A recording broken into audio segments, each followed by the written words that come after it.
उत्तर प्रदेश के विधानसभा चुनावों की कवरेज के दौरान इस समय हम लोग हैं बलिया जिला के सिकंदरपुर विधानसभा क्षेत्र में, जहां पर चुनाव प्रचार के दौरान हमसे मिले हैं बीएसपी के प्रत्याशी संजीव वर्मा जी। इस समय खेजूरी क्षेत्र में हम लोग उन्हीं से हम आपको मुखातिब कराना चाहेंगे, जानना चाहेंगे कि उनको जनता का कितना स्नेह मिल रहा है, किन मुद्दों पर वो चुनाव लड़ रहे हैं। सबसे पहले हम मीडिया के माध्यम से सिकंदरपुर विधानसभा की जनता को धन्यवाद देना चाहेंगे कि आपके बीच में प्रत्याशी के रूप में मान्या बहन जी द्वारा मुझे उतारा गया है। और जनता के जो मुख्य प्रमुख मुद्दे हैं वो गांव शहर का विकास और उसके साथ साथ इस विधानसभा में जो अनेकों प्रकार की कमियां हैं, जिसमें खास तौर से हॉस्पिटल जो सिकंदरपुर सामुदायिक स्वास्थ्य केंद्र है उसकी दुर्दशा बहुत ही खराब चल रही है इस समय। और किसानों के लिए जो मंडी वाली व्यवस्था है, किसानों के लिए सब्जी मंडी की यहाँ कोई व्यवस्था नहीं है। मुख्य चौराहे पे रोडवेज के साथ साथ जीप स्टैंड की भी कोई व्यवस्था नहीं है। और मुख्य चौराहे पे आपको जिस तरीके से देखने को मिलेगा कि क्राउड बहुत रहता है, क्राउड के हिसाब से लोगों को परेशानियां झेलना पड़ता है। जो देहात से लोग आते हैं उनको देर समय तक बाजार में घुसने में, चाहे तहसील ब्लॉक में जाने में जाम की दिक्कतों का सामना करना पड़ता है। तो ऐसी स्थिति को देखते हुए हम लोग प्रयास करेंगे कि बहुजन समाज पार्टी अगर यहाँ से जीत कर जाएगी और निश्चित रूप से जनता का जो आशीर्वाद मिल रहा है, आप लोगों का सहयोग मिल रहा है, तो ऐसा काम होने जा रहा है कि बीएसपी यहाँ से पुनः जीतने जा रही है। और जब बीएसपी यहाँ से जीतेगी तो जो भी विधानसभा की समस्याएं हैं, जिसमें मुख्य रूप से स्वास्थ्य का मुद्दा है, छात्रों के बढ़िया विद्यालय का मुद्दा है, चाहे इंटर कॉलेज हो, चाहे बढ़िया एक पॉलिटेक्निक कॉलेज जो हमारे बीच में जिगेश्वर में बंद पड़ा है उसको हम लोग चालू करने का काम करेंगे। और नए सिरे से यहाँ तमाम ऐसी सुविधाएं हैं जो सरकार का करोड़ों रुपया वहाँ धन लगा हुआ है लेकिन वो बेकार पड़ा हुआ है। अच्छा, एक तरफ तो समाजवादी पार्टी के पूर्व मंत्री जियाउद्दीन रिजवी हैं और दूसरी तरफ भारतीय जनता पार्टी के वर्तमान विधायक संजय यादव हैं। तो ये दो प्रत्याशी हैं, तो इनके बीच में संजीव वर्मा खुद को कहां पर पाते हैं? देखिए, लड़ाई किससे है? हमारी लड़ाई जनता लड़ रही है। संजीव कुमार वर्मा अकेले यहाँ विधानसभा का चुनाव नहीं लड़ रहे हैं। तो जब जनता हमारी लड़ाई लड़ रही है तो निश्चित ही हमारी जो भी परेशानियां हैं, जो भी हमको समस्या चुनाव दौरान झेलने को मिल रहा है, वो हमारी जनता पूरा कर दे रही है। तो कहीं से हमारी कोई किसी से लड़ाई नहीं है। और पिछले 5 वर्षों में वर्तमान विधायक ने और पिछले 10 वर्षों में सपा के हमारे मंत्री जी ने जिस तरीके का लोगों के बीच में तांडव करने का काम किए हैं, उससे जनता पूरी तरीके से नाराज है। और जनता ने मूड बनाया है, इस बार मन बनाया है कि बहुजन समाज पार्टी के प्रत्याशी संजीव कुमार वर्मा को हाथ देना है और अपने छोटे भाई को, अपने बेटे को आगे बढ़ाना है।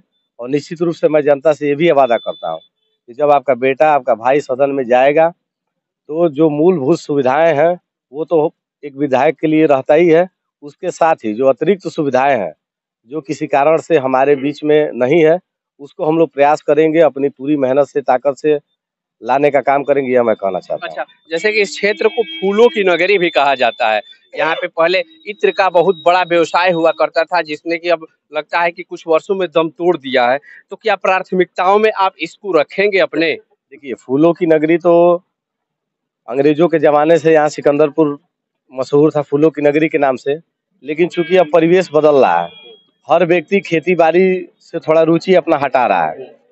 अगर इस तरीके का मौका मिलता है, सरकार से हम लोग मांग करेंगे कि यहाँ पुनः उस चीज को चालू किया जाए और किसानों से बड़े पैमाने पे फूल की खेती करने का हम लोग आग्रह करेंगे। और उनका जो उसका व्यवसाय है उसको बढ़ाने का हम लोग प्रयास करेंगे कि उनका व्यवसाय बढ़ सके। मूल समस्या ये है कि किसान खेती करता है लेकिन उसकी पैदावार की अच्छी जो कीमत मिलनी चाहिए थी वो कीमत नहीं मिल पाता है। अच्छा, इस क्षेत्र में एक और चीज देखने को मिलता है और वो है जातीय समीकरण, वोटों का ध्रुवीकरण। जैसे कि समाजवादी पार्टी इस समय अपने आप को आगे मान के चल रही है कि उसके साथ राजभर वोट है और कई जातियों का समीकरण है, MY समीकरण है, और भारतीय जनता पार्टी भी उसी पर ठर्रे पे चल रही है। तो संजीव वर्मा इस समीकरण या वोटों के ध्रुवीकरण में खुद को कहाँ महसूस कर रहे हैं? देखिए, संजीव कुमार वर्मा, मैंने आपसे पहले ही बताया है कि हमारी लड़ाई जनता लड़ रही है और जहाँ जातीय फैक्टर कोई असर नहीं पड़ने वाला। फैक्टर का हमारे विधानसभा में कोई असर नहीं है।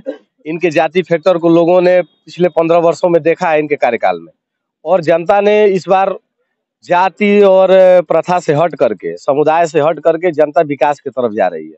और जनता जानती है कि इनको हमने 5 साल देखा है, तो ये 5 साल में तो अब कुछ कर नहीं पाए और आखिरी मौका मांग रहे हैं। तो जनता इनको माफ नहीं करने वाली है और सर्व समाज के लोग भारी संख्या में हमसे जुड़े हुए हैं।